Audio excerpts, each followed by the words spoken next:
Welcome to We Make Children's Books, the podcast that takes us through the imaginative minds of children's book authors and artists. I'm your host, Barney Smith of Storycomic.com.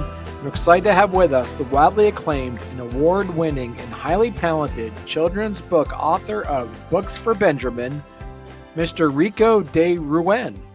Thanks for having me, Barney.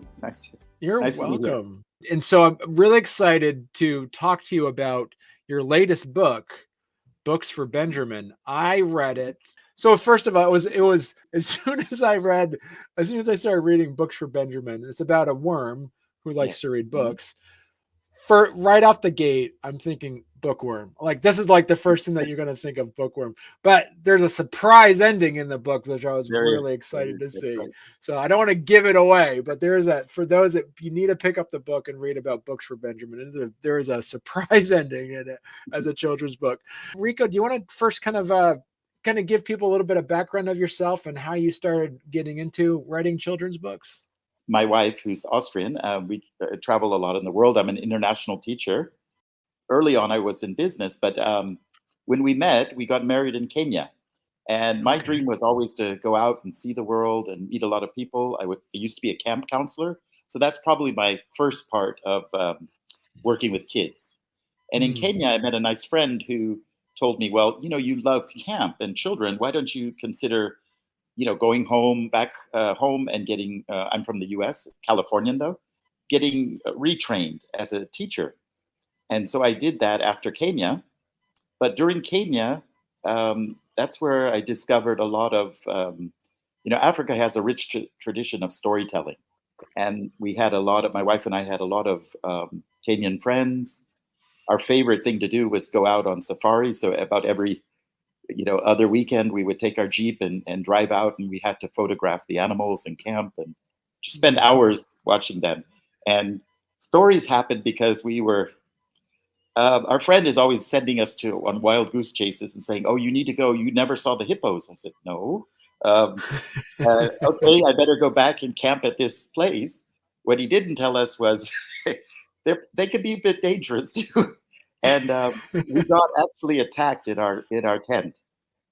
Thank God he only hit the he hit the flaps, and the flaps came down, and then he just gave out this huge bellows, and of course we were shivering like something else.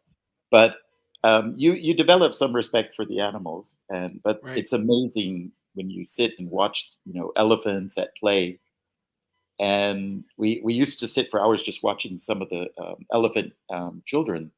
And I would look and say, oh my gosh, that game looks like King of the Hill that we used to play when the elephants are pushing each other down back in the mud bank and then laughing all the way.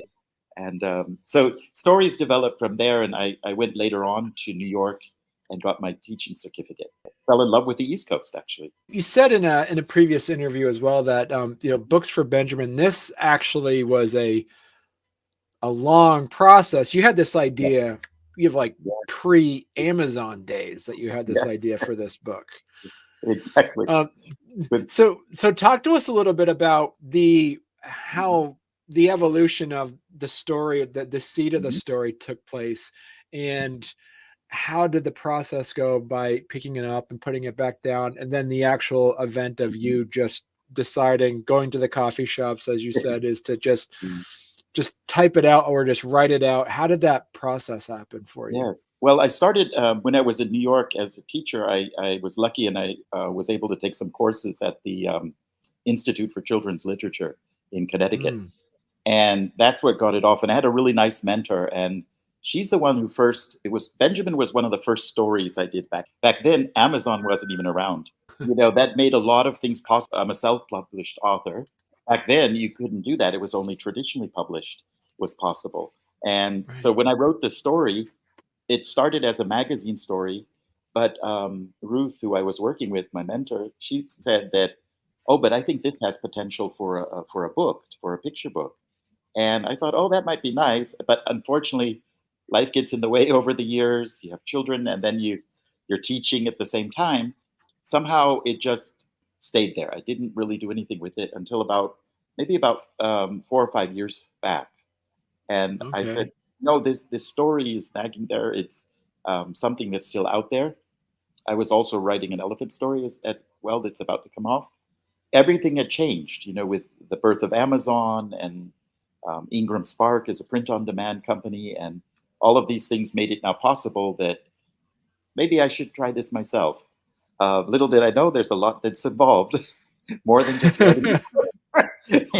So, but it is nice. I mean, there are moments where you think like, oh gosh, I took on a lot, but so I got the story out again, dug the story out, and realized I don't need to change all that much, and it started from there. Got some editors to look at it again. It went from there, and the best part was picking being able to go and get an illustrator. Thank God I didn't. They didn't listen to me. I mean, completely. My wife was the one who was saying, "Oh, don't do a worm in worm colors." She said, "Oh my God, that's going to be just terrible." And I was like, "Really? I never thought of that." And as the writer, you sometimes don't always think about the illustrations, and it's so important. And luckily, I found an illustrator who just on her own came up with an idea to make Benjamin purple. Oh, And we okay. said, "Oh, you know what? This is perfect. I like how she's done the family." And I had to admit, my wife was right, because a lot of children have told me that they love Benjamin in this color. So that's my Benjamin would have been probably not so good. Talk to us a little bit about how you were able to find an illustrator. Okay, that was over Fiverr, and Fiverr sometimes Okay. gets different kinds of rap, but that and I think I looked at the time at just two, and they the way you do it is often uh, put out the assignment and ask an illustrator to do the same scene, and then you can compare. Okay. And Juliana stuck out right away from the quirkiness of the expression she captures, and we just love that from the start. She's from Ukraine. Unfortunately, um, both the elephant book is also being illustrated by a Ukrainian lady, Okay. and the day we were kind of making our contracts, the war broke out. So they're really my heroes. Juliana finished her book quite early because she sketches everything digitally. So she's able to produce it we were able to do all the storyboarding and doing all of that quite quickly. So I had to pivot from the elephant book to Benjamin. The elephant book's about a lady who's a true story about a lady, the family I know, that rehabilitates orphaned elephants and brings them back into the wild. And she's in Kenya, where I was living at the time.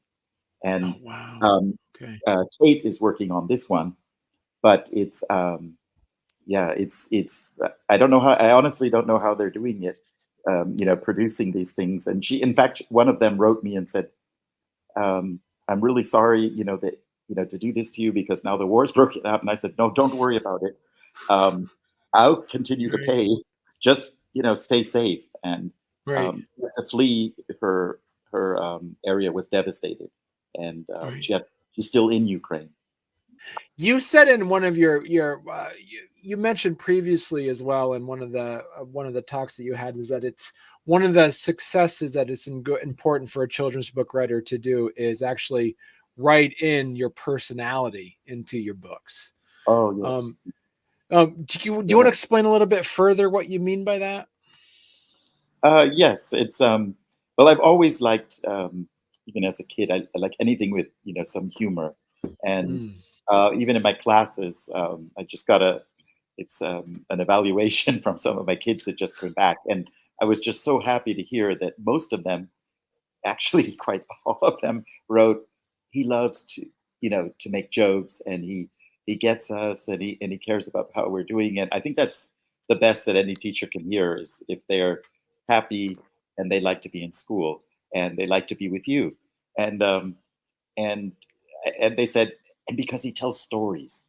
and so so that storytelling part is really good, and I think it's nice if you can bring in some of your own personality into it. You mentioned the ending and some of the things. I have a line in there, I think, the grin wider than the Grand Canyon or something like that. And I had a little girl in my class from Russia, and she had just traveled here, and it's always hard when you come from a new country, and then you're now all of a sudden Mm, you're in Oman, and she barely spoke at the beginning, and right. then I showed her this scene from the book, and she starts laughing out loud. And now she's in my writing class, and she's speaking English, and I mean, yeah. So humor, I think, can go a long way. But the humor part, it's maybe a little bit harder to do always in a picture book. But I have a chapter book series I'm working on too. And my wife said, um, "Oh, that's you." And I said, "Yo, I have more room to do it in here, in the chapters."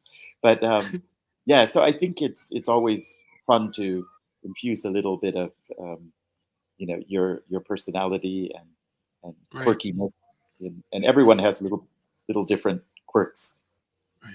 It's, And now, is there a difference between actually having the theme of the book have your personality, or the characters within your book have your personality? it's I think it can be a bit of both, but it's Okay. in this one it's Benjamin definitely has, like being about, being different. It's all about that, Mm, I'm different and it's okay. And I also wanted a little bit of, without being too preachy about it, but it's never giving up, right. pursuing, whatever it is that's your goal, and going for it. And he does that, and with the help of a few friends along the way, and has a few stumbling blocks. And I also try to do it in the characters a little bit, like the one you were showing now, just with the cat. I Right. remember that scene. I love illustrating as well. So Juliana and I worked on that scene, and originally she had the cat with a bit of a too happy face, and I said, "Oh, Mm, can you redo him a little bit and give him this ha ha ha kind of, like like a little bit of a sinister kind of right. smile." And I thought she captured that really well too, with that he's just playing around with Benjamin there. And Right. so it's, um, but that's what I loved about it, is that when you're a self-published author, we get that chance to collaborate with the illustrator, which you might Right. not get in the traditional. Juliana was very good at like taking like what I was thinking, and change, putting that into action. And Mm. so that's what I loved about working with her. And so you did mention that she kind of picked the color of Benjamin. Yeah. Was there anything else with the back and forth where you Mhm. were you were like, well, I really want to do this, and did she have any like pushback on you? Like, I really think it would fit better with this. Like, was Mhm. there any of that pieces, or was she? No, in How did this that one, it relationship go? went really smoothly. Okay. She what was great about it is she likes to, which she also did on her own. She story mapped the whole thing within a month, Okay. and I had to provide the instructions of kind of what I see page by page. Mm, So there's some detailed work that's involved there that you give the initial vision, and then, but she had a lot of leeway also on interpreting that. And okay. but there were only a few incidences where, like I might said, "Oh well, this is now taking place more in a city, so could you add a city look to it instead of Right. the farmhouse or something like that?" And and on this particular page, it was, "Oh, it would be nice, I think, if the penguin shows up as well, kind of like what he's reading to is, um, she did push back on one thing, because um, I think I have a line that's called "Pirates to Penguin," and she doesn't really um, um, like to illustrate pirates. So Mm, I said, "That's no problem, because we can do penguins in the book as well." So, and she did that quite nicely. And she even added the parts of like biology that I'm looking at right now, making it look like it's in the library, and that probably would be on the book, on certain books, history and right. biology. So I think she understood the whole concept really well.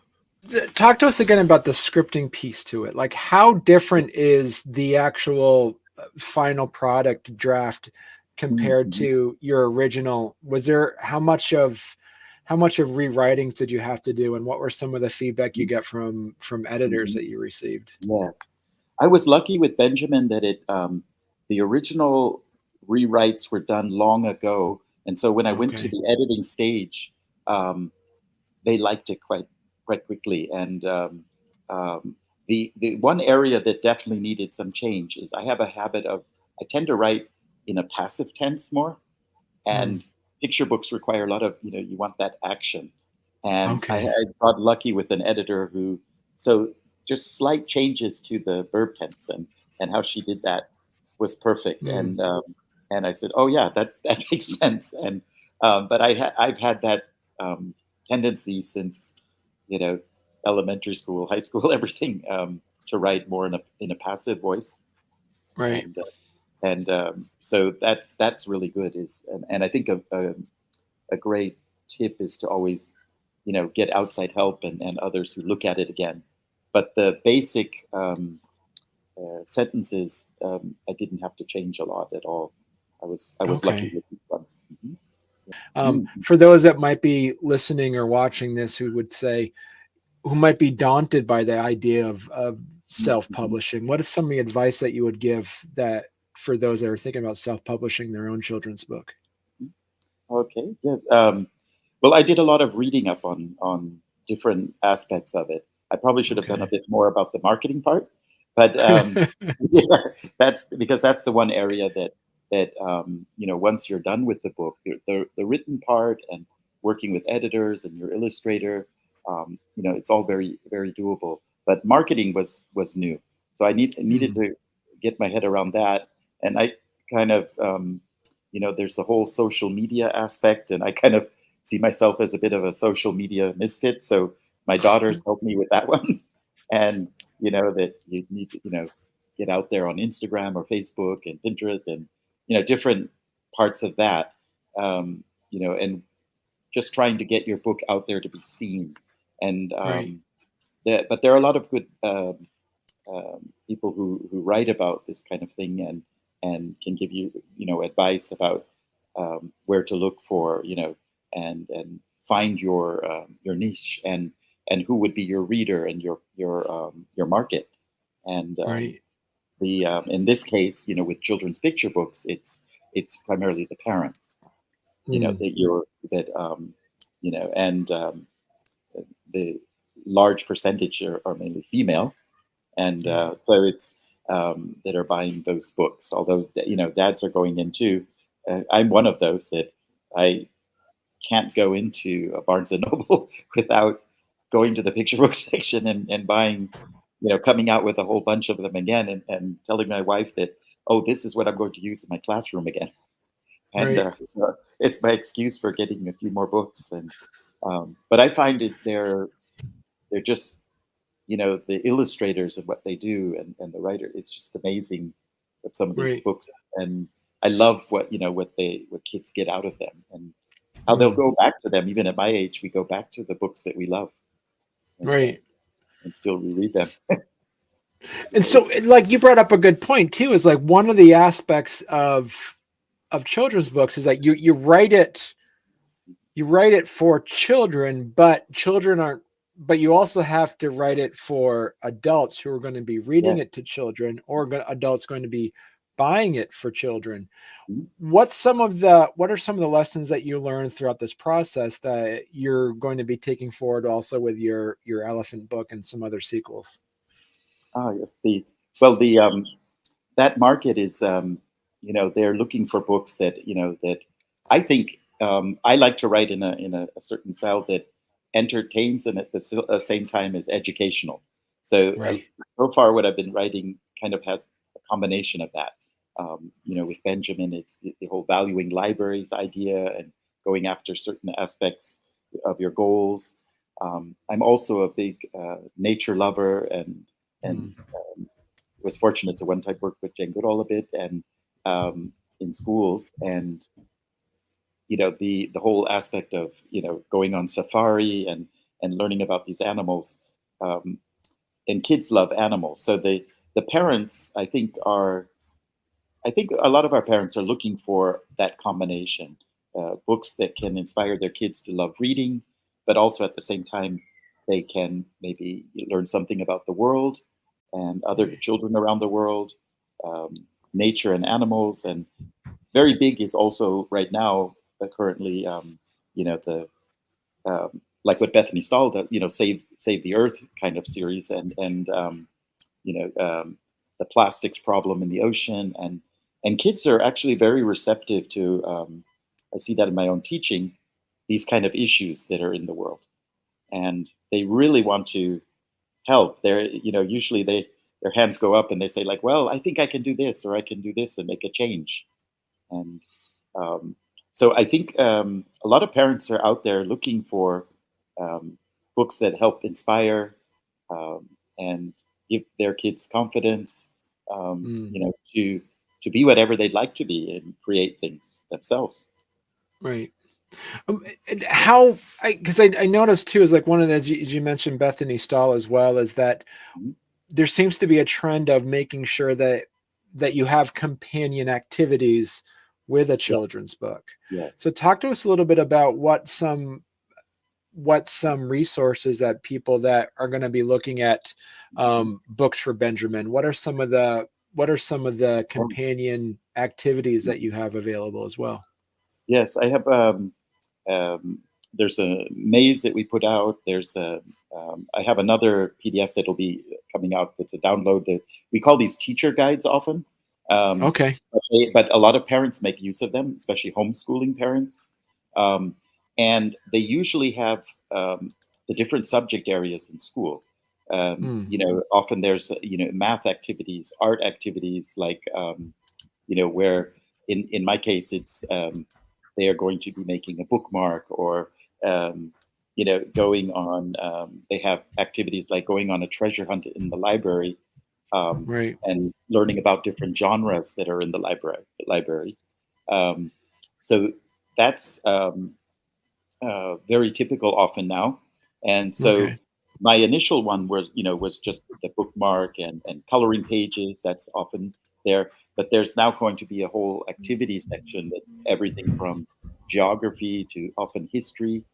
So you might go into, in this case, a little bit more. I have some in my back matter about the history of libraries, but there's usually a packet where teachers or anyone can download it, usually for free. It's offered for free, and so that librarians, parents, and school teachers can use the resource as a companion to the book.